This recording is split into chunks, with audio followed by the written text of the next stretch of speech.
पढ़ते बाइबल में लिखा यूहन्ना 9:1 में, जाते हुए उसने एक मनुष्य को देखा जो जन्म से अंधा था।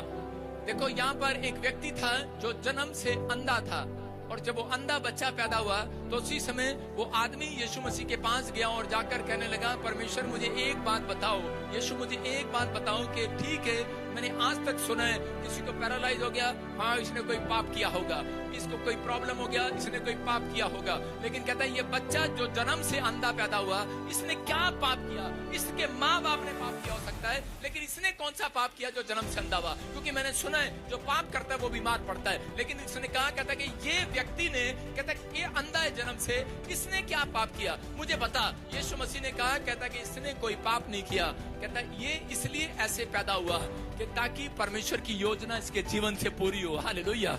आज पवित्र आत्मा उन लोगों से बात कर रहा है। हो सकता है मसीह में आने के बाद आपको कोई ऐसी प्रॉब्लम होगी हो, मसीह में आने के बाद आपकी परिस्थितियां अब तक भी ठीक न हो रही हो, आप बहुत प्रार्थनाएं कर रहे हो, बहुत कुछ कर रहे हो, लेकिन परमेश्वर की एक योजना है आपके जीवन से। अगर आपके हालात नहीं सुधर रहे, आपकी शादी नहीं हो रही, आपको बच्चा नहीं हो रहा, अगर मसीह में आने के बाद आपका कर्जा नहीं उतर रहा, आपके हालात बद से बदतर हो रहे हैं, आप ठीक नहीं हो रहे, तो पवित्र आत्मा कह रहा है, कहता है वेट करो। इसका मतलब परमेश्वर की कोई योजना है। जब तक आपके मोहल्ले शहर को पता नहीं लग जाता कि तुम किसी परिस्थिति में हो, कैसे हालात में हो, कितना छुपाओगे, नहीं छुपने देगा परमेश्वर। आप कितनी प्रॉब्लम में हो, परमेश्वर उसको उजागर करेगा और बताएगा लोगों को, देख इनके पास क्या नहीं है, कितने बेकार है, कितने कुछ, सब कुछ बर्बाद हो गया इनका।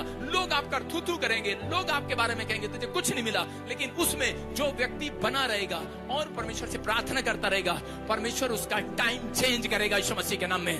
परमेश्वर अपनी योजना को पूरा करना चाहते हैं। आप मसीह में आना परमेश्वर का, कहता आपका मसीह में आना परमेश्वर की योजना है। अगर आप कहता उसमें हाय हाय करते हैं तो इसका मतलब आपकी परिस्थितियां चेंज नहीं होंगी। जब आप प्रभु में आए हैं और आपकी परिस्थितियां, आपके हालात चेंज नहीं हो रहे, वो हमेशा के लिए नहीं है। हो सकता है ज्यादा 10 साल, 2 साल, 3 साल, इससे ज्यादा नहीं, क्योंकि बाइबल बोलती है इस बात के लिए, अगर ये पेड़ जो लगाया है, अगर 3 साल तक मैं इसको देखूंगा, अगर ये फल नहीं लाया तो कहता है इसके बाद इसको काट देना। पवित्र आत्मा भी देखता है, कहता है अगर 3 साल तक भी, 1 साल, 2 साल, 3 साल, अगर कोई व्यक्ति नहीं सुधरता तो वो काट देता है उसको। अगर कोई व्यक्ति प्रभु में होकर फिर भी बना रहता है, और चाहे वो किसी भी हालात में हो, कैसी भी परिस्थिति में हो, तो परमेश्वर उसके लिए योजना तैयार करता है। आज रात परमेश्वर ने आपके लिए एक योजना तैयार की हुई है। अगर आप मसीह में हो, आपका कोई काम नहीं बन रहा, पवित्र आत्मा कह रहा, आपके लोग देख रहे हैं, आप पवित्र आत्मा एक योजना बनाएगा, आज रात एक प्लान बनाएगा और आपके हालात बदलेगा। आज रात आपके लिए एक समुद्र के 2 फाड़ करेगा, रास्ता बनाएगा, और उन्हीं लोगों के सामने, वही लोग आपके सामने, आपके गांव मोहल्ले शहर के जिन लोगों ने 3 साल में आपको देखा होगा मसीह में जाते हैं, वही कहेंगे आज रात के बाद, क्योंकि परमेश्वर की महिमा होगी उन लोगों के बीच में।